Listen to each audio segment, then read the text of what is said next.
Hello world, this is RandomFIX, and today I'm going to show you how to properly jack up your BMW, and we're going to be using a floor jack here instead of the original jack that came with the vehicle. So we're going to be lifting this up. This is great to do if you're going to do brakes or something where you just need to access one wheel, and I'm going to show you how to do this now.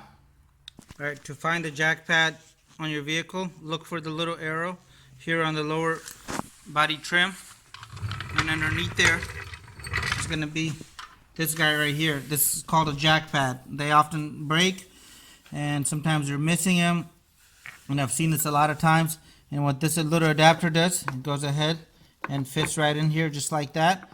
So you want to get your floor jack now lined up.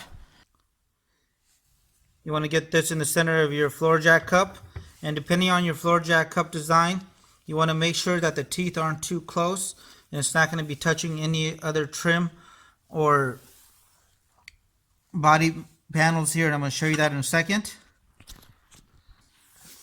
Alright, now I'm going to slowly get this in place, and I'm going to jack up using the handle here, and you may need to make some adjustments. Alright, with your floor jack adapter lined up in there, don't put too much pressure on it. Now you want to come over to the wheel and break your lugs loose. And on most BMWs, this is going to be a 17mm. And you can use the original jack that came in the back of the vehicle, or you could get yourself a regular 17-inch deep like this. And if you don't want to scratch up your wheels, put some electrical tape around it. This will really protect them. And this is nice and snug. Now you could use a breaker bar. You can use whatever you have to go ahead and get this off. Alright, so all my lugs right here are just loose. They're not completely off. I've just went ahead and just turned them about a quarter turn, so that way I'm not going to be wrestling with it once it's in the air. Now you want to make sure your parking brake is set and the car is in gear. For added security, go ahead and check the wheels.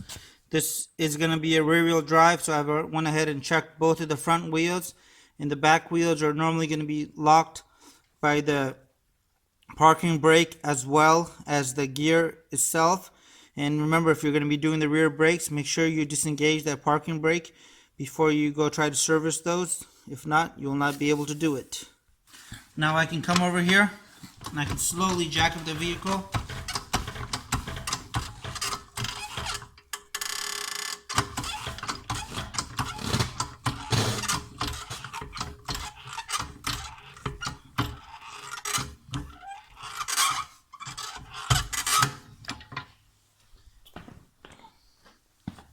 And you don't need to get airborne with this. You want to just basically lift the vehicle up, plus possibly like about 3 or 4 inches. Now you would completely remove the wheel, and with the wheel removed, if you're doing brakes or you're bleeding the brakes, you could do it right here. I don't recommend getting underneath the vehicle when it is up on a floor jack like that. And if you have any level of concern about your equipment, once you remove the wheel here, you want to go ahead and put the wheel on its backside right here. That way it goes ahead and gives you another layer of security in case the vehicle floor jack here decides to fail on us. And things like this on a BMW don't really work because there's nowhere to actually put them. So if we look underneath, this is just all plastic, and underneath here is hollow. So you're really going to cause a lot of damage if you try to do it that way. There is a video I have on how to jack this up with all 4 wheels up, and I'll have a link to that below. And I appreciate you guys watching today. And if you don't have one of those fancy jack pad adapters, I sometimes use something like this. This works really well. It's completely rubber, and it's about $3. And if you're really in a bind, this is good old cardboard, and you can see this one's actually been previously used on a BMW JACKPAD, and it took the shape of it really well, that it didn't damage the jack pad at all. So I appreciate you guys watching today. Please leave your comments and your questions below, and have a great day. Let me know if you guys have any comments. Hit the subscribe button, and I really appreciate your continued support.